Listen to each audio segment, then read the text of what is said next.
Then we have the sinking of the USS Liberty, and I've researched this. I've interviewed many of the JAG officers involved, like Captain Ward Boston, who later became Admiral Boston. They were told to cover it up. They had the full details of what happened. I've interviewed the now late Chairman of the Joint Chiefs of Staff, Admiral Thomas M. Moore.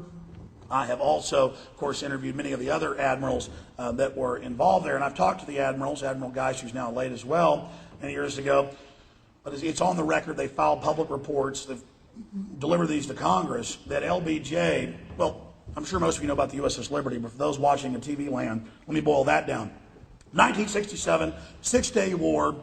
You've got the, 6, 7 Arab nations attacking Israel.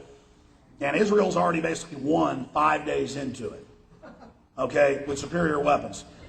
And so all this is happening, and we know that at that time the Soviets were supplying armaments to the Arabs, and so the Cold War planners wanted to knock it up because World War III would be really profitable, especially when they rotate out as generals to being defense contractor CEOs and board members.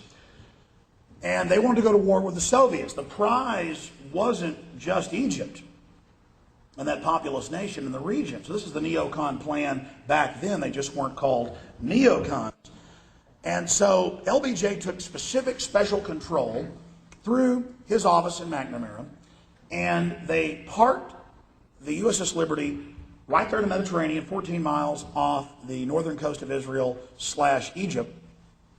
And they sent in multiple waves of Descent Missouri fighter bombers. They sent in Mirage 3s, two wings of those. They attacked it for several hours. They had torpedo boats. You know, one case blowing in my new film I say 35-foot hole. I've got to go recut it. It's actually a 47-foot hole. I'm sorry.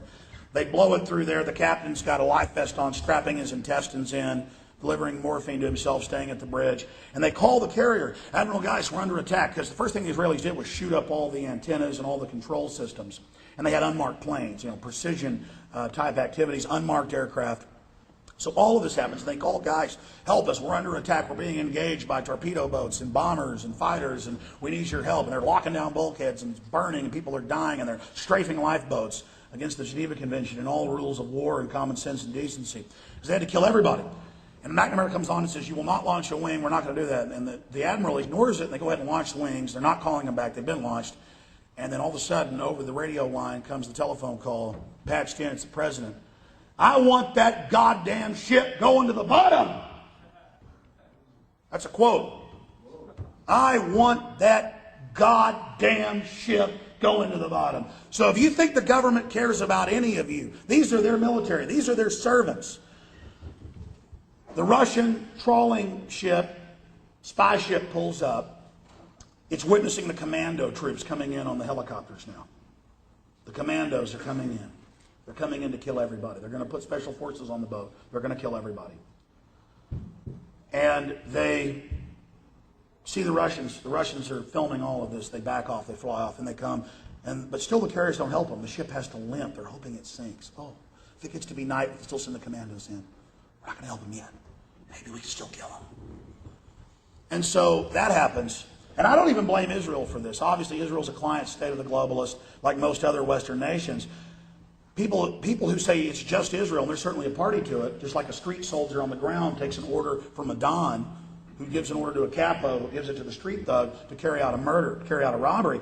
But we know from the admirals, LBJ had control of that ship and was trying to sink it, which was in Operation Northwoods. And then they could have said, those dirty Arabs, they killed our men. They were just out there fighting for America, doing what they had to for this country. And they could have moved in to the entire Middle East, and that was the plan. And we now have those declassified battle plans. And if the Soviets would have resisted, they were going to send in the cruise missiles, the nuclear cruise missiles. They were going to send in the bombers. They were going to kill most of that population. I'm not saying we'll get our hair mussed, kind of like they say in Dr. Strangelove. I mean, that's the type of craziness that we're dealing with these individuals.